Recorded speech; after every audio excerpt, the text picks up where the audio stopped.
What's up everyone, Vu of NVU Films back with another video, and today I'm going to be talking about the one and only item I was excited about during the whole NAB week, and that item would be the DJI Focus Pro. Right now I'm filming myself with a Sirui 35 Saturn lens, which obviously is anamorphic and obviously manual focus only on my Sony FX3, and clearly, I have autofocus. I don't have time to be going to NAB. I have a bunch of videos I have to edit from weddings I've shot in the past. I have my kids and my wife works full time.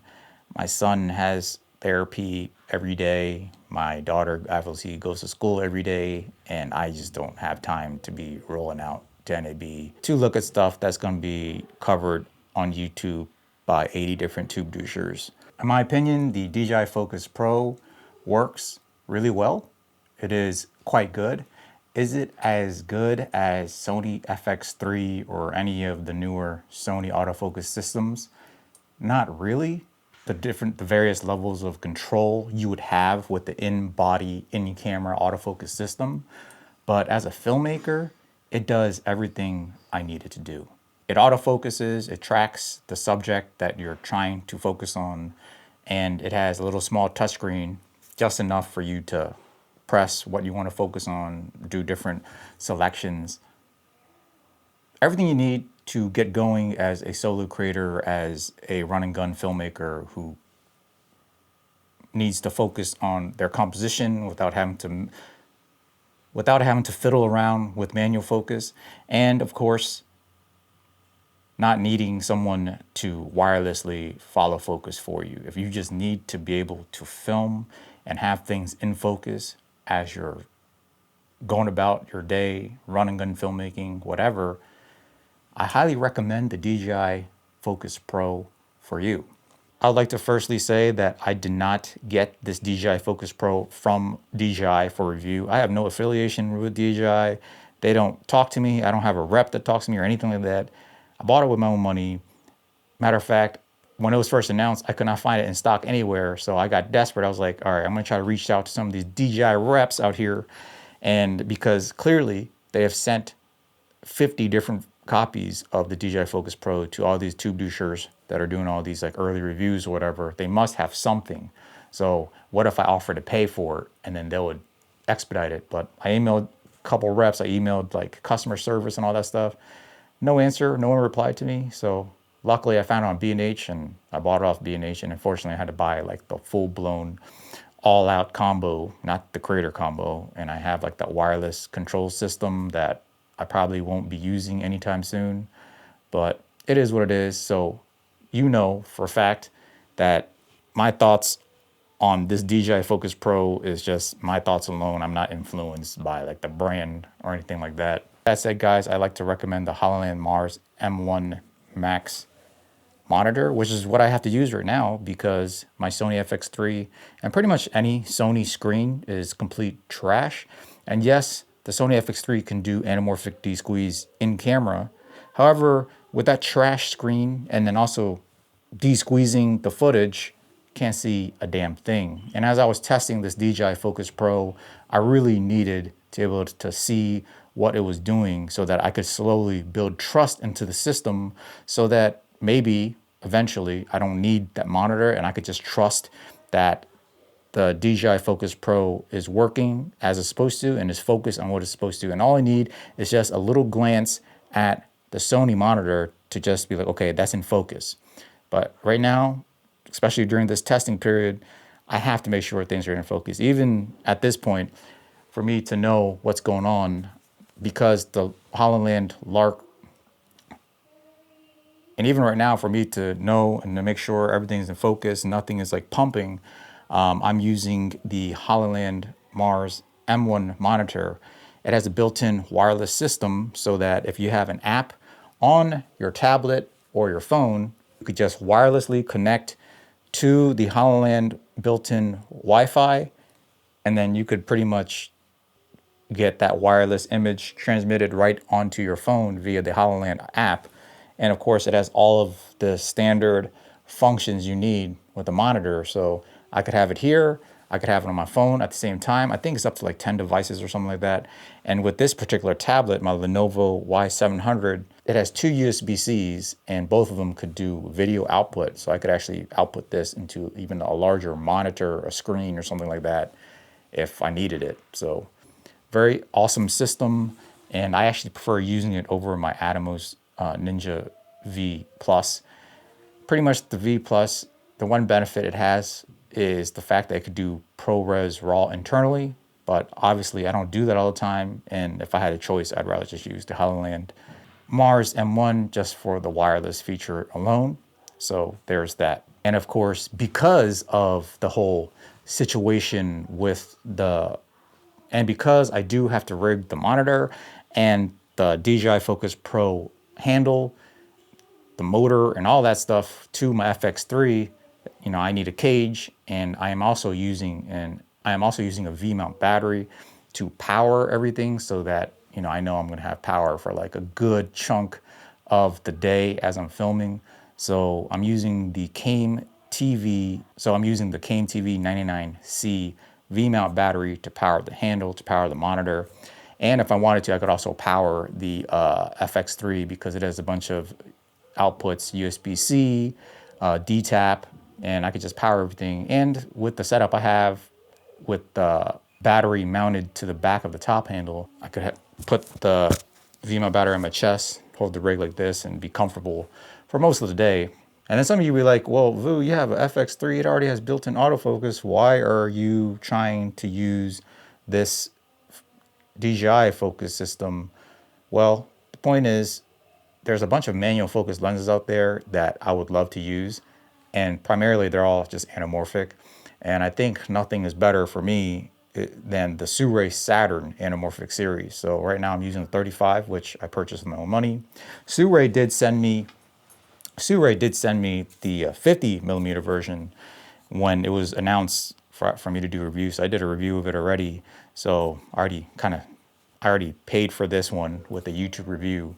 But yeah, I actually reached out to Sirui to see if they would, try to send out 35 and 75 for me to do this test, but they never responded back. So I guess they didn't like my review of the 50 that much, but it is what it is. I plan on using the DJI Focus Pro with the Sirui Saturn 35, 50, and the 75. And the reason being is because it's a very lightweight anamorphic lens. Every other anamorphic lens is gigantic. And I don't really care too much for like this aspherical cinema lenses, because if I wanted aspherical, I would just use any of my other Sony autofocus lenses. And if I want a certain look to it, I could just add like a filter or something like that. But these Sirui lenses are nice because they are sharp, but they also have like some character to them, in my opinion. I noticed that they almost have some type of built-in mist already. So if I put a mist filter on it, it just looks way too like misty. But I noticed that the highlights has some halation on it already. So I don't think there's any reason for me to have to put extra diffusion filters or something on the Sirui Saturn lenses. So it has a good look. Would I rather have a T2 or something? Of course, but there's gonna be more size. So T2.9, 35, 50, 75 is good enough for me to cover all bases. And you may ask, what am I trying to film with these Sirui anamorphic lenses? I'm trying to film a documentary. I'm actually trying to film a documentary with regards to my son and my life as two autistic individuals. We'll see how that goes, but I really wanted to film it in anamorphic because I just really like the look. Pretty much ever since back then, I thought anamorphic was just that like lens flare, that streak that goes across. But the reality is it's actually this look that you see right here. It's just, I have a 35 millimeter lens, so I do get the 35 millimeter compression, but then I get like the extra width of like a 24. So with a 50, I get the 50 millimeter compression top to bottom, but then I get like the width of a 35. So I started noticing this when I was watching the series Captain America, Falcon and the Winter Soldier on Disney Plus. And whatever lens they're using, I was like, wow, I really like this look. It's like kind of wide, but then I like the way the subject looks with this focal length. So I was kind of curious, you know, because was only familiar with aspherical lenses. So I'm thinking it looks like a 50, but then like it's kind of wide. So then I thought maybe it's a 35. But then when I tried to film using my like standard aspherical 35, like the subject didn't look the same. Like they're showing too much of their body, and like their body is kind of like not as square, if that makes any sense. And of course I found out they're using anamorphic lenses. So that's when it kind of hit me. It's like, if I want that look, I have to go anamorphic. And I'm not really, you know, the flaring and all that stuff is cool and all. And even with these Sirui anamorphics, you get to pick between the blue flare and the neutral flare. I go with the neutral one. I don't want any crazy like blue colors and all that stuff.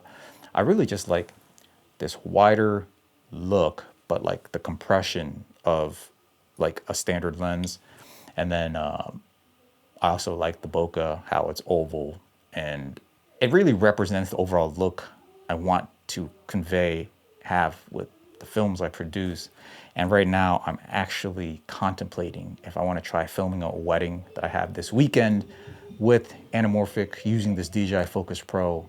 And my only concern right now is that I've never been able to test the DJI Focus Pro in an environment where there's multiple people in the shot, such as when the bride is walking down the aisle and when the groom and the bride is walking together back down the aisle, where you have a bunch of people on both sides and they're in the middle. So what I've seen is the AI of the DJI Focus Pro prioritizes people and faces, I guess. And I'm unsure if I were to film the bride and groom with all these people around them, that it'll stay focused on the bride and groom instead of like bouncing to other people. So that is my only concern. Other than that, I would love to film a run and gun event, such as a wedding, with anamorphic autofocus using the DJI Focus Pro. That would definitely prove how good this system actually is. So if I end up doing that this weekend, you are going to see that. I'm gonna make a video about it right here on YouTube. So if you're interested in that, hit the subscribe button. I think that would really push the DJI Focus Pro system to its limits. It also could help me tell you how it feels like to carry around this rig all day long. So that's about it, guys. This is just kind of like a light first look or first impressions. Let me know what you guys think of the DJI Focus Pro. Let me know what you think about how this footage was as I was showing you, my test footage. Let me know if you plan on getting it, or you're interested in getting it. With that said, until next time, lighten up. Hey man, that light so tiny. Yeah, this is a Godox Lightman's LC30 Bi. I'm really trying to lighten up the load when I'm filming weddings. Oh my god, that unprofessional. If you want to be the best, if you want to be professional, you need to use aperture LS60X. I'm an old piece of trash. I'm not trying to blow out my back carrying heavy ass lights everywhere. No man, your thread is high quality, not heavy. I used those lights for 2 years. They're great, but they're bulky and heavy. Let me show you. Hello, man. Bro, you alright? Sound like you just blew out your back and applied an earthy coffee-stained LUT to your drawers. I'm gonna have to visit a chiropractor. No, man, I think I need to go B&H get massage. Damn, I didn't know B&H Photo does massages. No, man, I go butt and whole fur and massage. Full body with happy ending. Only $29.99.